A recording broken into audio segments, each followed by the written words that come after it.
Namaste students, my name is JVS Dr. Neeraj Dholia, Faculty of Agriculture and Veterinary Science, Jayoti Vidyapeeth, Women's University, Jaipur.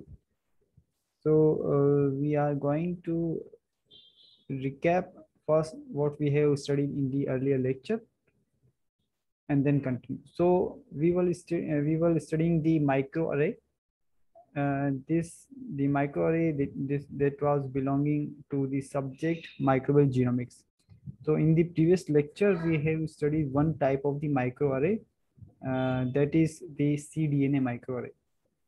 Okay, so in the cDNA microarray, that was completing in three steps. First is the extraction and labeling of the RNA sample. Then the second step was the hybridization, and the third step was the scanning.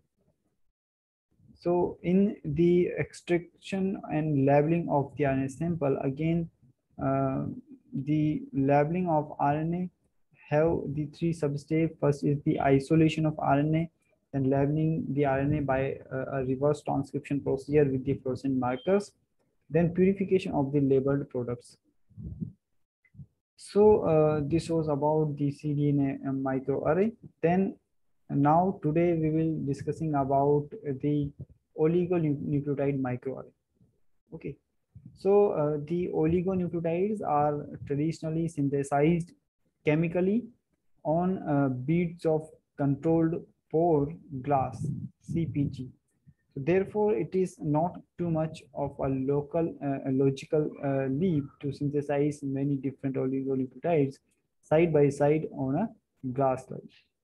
The main differences between the synthesizing single nucleotides on beads versus making array on glass slides is that the array has thousands of different nucleotides and each must be synthesized in its proper location with a unique sequence. To accomplish this, photolithography and solid phase DNA synthesis are combined. So photolithography is a process used in making the integrated circuits where a mask makes a specific pattern of light on a solid surface. So the light activates the surface it reaches while the remaining surface remains inactivated. So a glass slide is first covered with a spacer that ends in a reactive group. So this is then covered with a photosensitive blocking group that can be removed by light. So in each synthetic cycle, those sites where a particular nucleotide will be attached are eliminated to remove the blocking group. So each of the four nucleotide is added in turn. So the on-chip synthesis of nucleotides, oligonucleotides. So how the oligonucleotides are synthesized on the chip. So array may be created by chemically synthesizing the oligonucleotides directly on the chip. So first spacers with reactive groups are linked to the glass chip and blocked. Then each of the four nucleotides is added in turn. A mask covers the area that should not be activated during any particular reaction. Light activates all the groups not covered with the mask, and a nucleotide is added to these. The cycle is repeated with the next nucleotides. So how to the hybridization will be performed in the DNA microarray? So the hybridization on the microarray is similar to the hybridization of the cDNA during other hybridization experiments, such as the southern blots, the northern blots, and dot blots. So all these techniques rely on the complementary nature of the double-stranded DNA. So the two complementary strands of the DNA are near each other, and the bases match with their complement, and that is the thymine with adenine and guanine with the cytosine. So on a DNA microarray, hybridization is affected by the same parameters as in these other techniques. How the DNA is attached to this slide can affect how well the probe DNA and the target DNA hybridize, especially for the oligonucleotides microarray. So the short length of oligonucleotides requires that the entire piece be accessible to hybridize. The length of the spacer between the oligonucleotides and the glass slide optimizes the hybridization. An oligonucleotide attached with a short spacer has many of its initial nucleotides too close to the glass and inaccessible in incoming RNA or DNA. Other nucleotides, the oligonucleotides with longer spaces may fold back and tangle up. Therefore, again, the sequence is inaccessible for hybridization. So oligonucleotides attached with medium-sized spacers are far enough from the glass, but not so far as to get tangled. So thus, medium-sized spacers give the best accessibility for hybridization. Hybridization of two ligands, or we can say the hybridization of two lengths of DNA or RNA with DNA requires certain sequence features. So one important property is the relative number of A:2 base pair versus G:3 base pair, means the AT and GC composition. So because GC base pair have 3 hydrogen bonds holding them together, it takes more energy to dissolve the bond.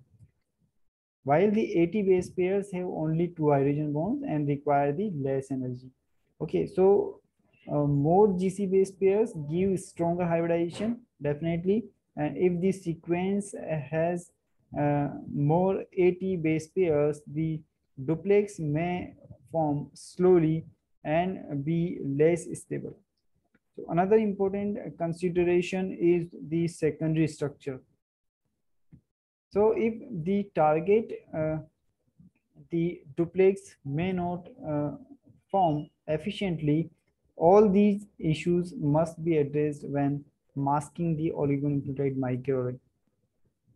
Computer programs are available that identify the suitable regions for regions of each genes with sequences that will produce effective probes. So that was all about the oligonucleotide microarray. So now next we are moving towards the protein microarray. So it is a different but conceptually similar thing is being applied directly to proteins. Scientists have developed microarray that can be used either to identify or quantify thousands of different proteins at once, or to find the association between different kinds of proteins and between proteins and other molecules. So these types of arrays are collectively referred to as the protein array, and protein detecting array may be divided into those that use antibodies and those based on the using tags. So in the ELISA assay, antibodies to specific proteins are attached to a solid support, such as a microtiter plate or glass slide. The protein sample is then added, and if the target protein is present, it binds its complementary antibody. So bound proteins are detected by adding a labeled secondary antibody. Another antibody-based protein detecting array is the antigen capture immunoassay.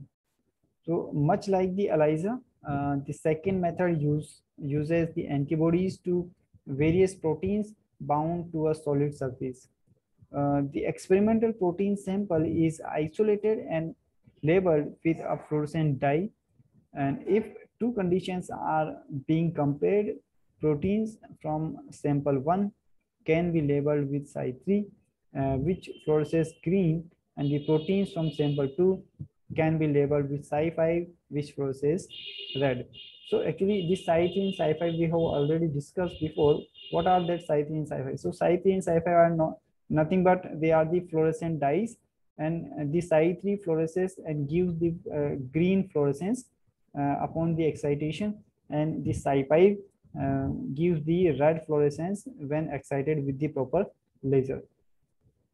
So the samples are added to the antibody array, and complementary proteins bind to their cognate antibodies. If both samples 1 and 2 have identical proteins that bind the same antibody, and the spot will be fluorescence yellow.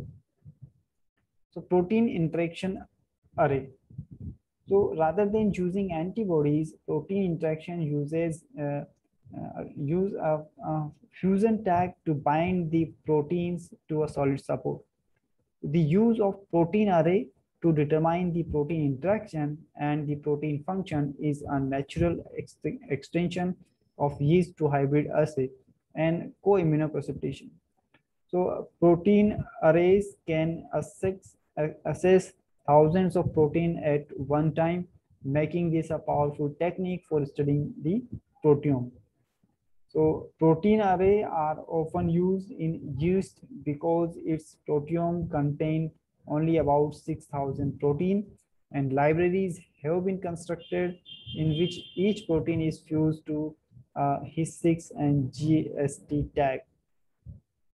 So the proteins are then attached by tags to a solid support, such as a glass slide coated with nickel or glutathione. To build the array, each protein is isolated individually and spotted onto the glass slide. The tagged proteins bind to the slide, and other cellular components are washed away, and each spot has only one unique tagged protein.